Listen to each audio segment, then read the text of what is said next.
What's up, guys? Just want to show off my 2015 Hobie Pro Angler 14. I got this at a place out here in Virginia Beach. I got it used and this kayak is phenomenal. I would possibly look at getting a used one if you're looking at getting a Hobie, because the used ones go for quite a bit less, and the only thing wrong with this one is it had some scratches on the bottom of it, but other than that, she was fine. I have no complaints about this kayak at all. It is very stable, does great in the wind, and has plenty of storage for any type of fishing you're going to want to do. So I'll start with what the kayak's sitting on. I got this trailer back in November. It's an 18-foot Venture trailer. I just took off the bunks and put on 3-inch PVC. I would use the Schedule 40 and not the Schedule 80 because the Schedule 80 cracked. So I got to redo that now. But PVC works fine. You just got to find the center and bolt it down to the trailer. And this trailer rides fine with the kayak on there. I took a 3.5-hour trip up to Kerr Lake on Thanksgiving with this and had no problems. So, and I would strongly suggest getting a kayak or a trailer for your kayak, especially if you've got a 14 or 17, because putting them in the back of the truck and sliding them off and putting them down to the boat ramp, you're banging up the kayak on the rocks and stuff and dragging it on the concrete at the boat ramp. And the trailer definitely helps prevent you from damaging your kayak and stuff like that. Makes it loading it a lot easier. As far as getting it on and off the trailer, I just got some 550 cord tied to the handle, back down the ramp, and let the line out, tie it off at the ramp, and you're good to go. And when you come back up, you just pull it back up on the PVC, strap her down, and no problems. So let's get into some stuff on the kayak. I got the marine mat. I got the full kit. The snow camo with the red trim. Kind of looks pink in the video, but I promise you it's red. Got the full kit, the hatch inside, and going towards the back. My wife and I put it on. It took about, I don't know, an hour and a half or so. So you can get a kayak company to put it on for you, but it's really not that hard. You just gotta make sure you clean it down really good before you stick it on, or it'll start peeling up. But I have had no problems with it peeling up.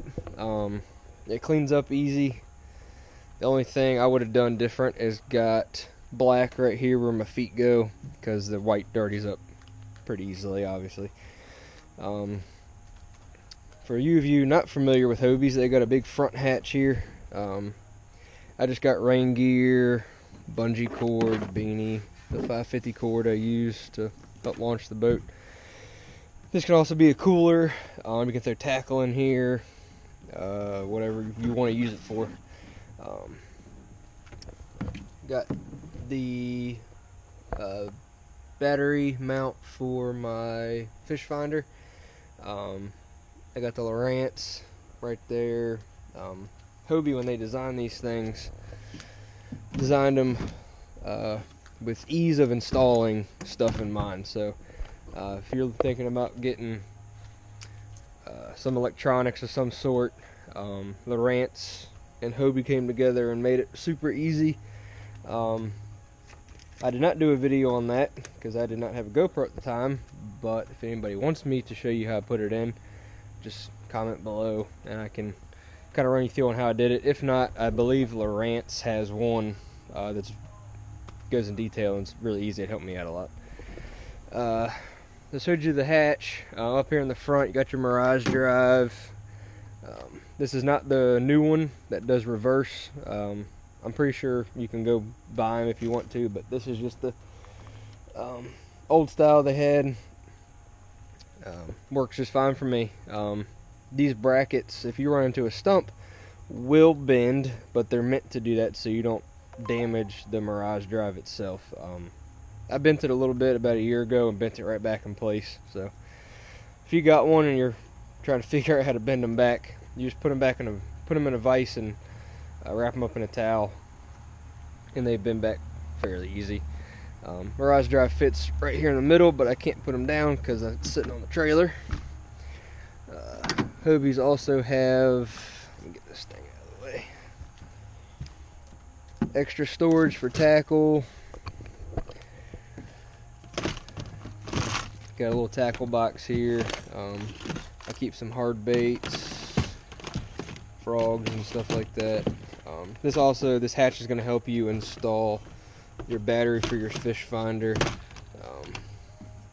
So that's another reason that hatch is there. So inside you got 6 rod holders. I use the black pack for my rods, just keeps them out of the way. I don't have to worry about stepping on them and getting hooks in my feet and breaking poles. So I just I throw them back here on the black pack. For my electronics, I got a Lowrance Hook 4. Excuse me.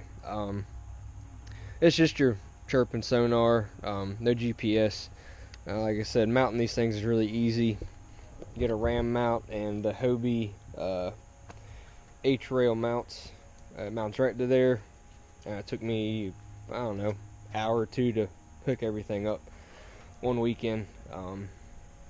The Hobie seats are super comfortable. You can adjust these seats just by turning the handles here, and they make for a great day out on the water. You don't have to worry about your back being sore the next day.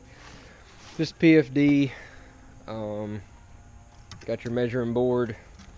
All your kayakers, saltwater, freshwater guys, got one of those. Got your black pack here. I just picked it up around Christmas. I used to use a milk crate, but I wanted something I could start mounting cameras to, and your Visicarbon Pro, so people can see when it's foggy and you got them people out there on the river by the house on yachts and stuff doing 100 miles an hour. Sometimes they don't see you. So that's where that. But the Yak Attack black pack, it's pretty much the same size as your milk crate. It's just got a lid on it, keep all your stuff dry. Got your 6 rod holders, and you can mount all kinds of stuff to this thing. Yak Attack did a great job designing this product, so you can mount, heck, a ton of stuff. Cameras, extra poles, extra rod holders, extra, stuff like that. Got your dip net there. More of the marine mat. Goes all the way around. Got your cup holder back here out of the way. And I got the Yak Attack excuse me, anchor trolley system. I decided to get this one over the Hobie one because the Hobie one I don't think has these tracking bars on them to keep the cord from riding up over the rail. I think they just have the two pulleys on the front and the back. So I decided to get the Yak Attack one. I got it tethered off with a carabiner on the stakeout pole.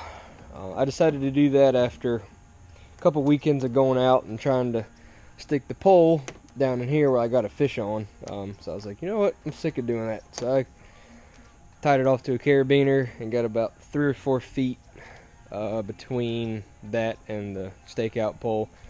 Now I can just stick it down in the mud and this thing will hold just fine.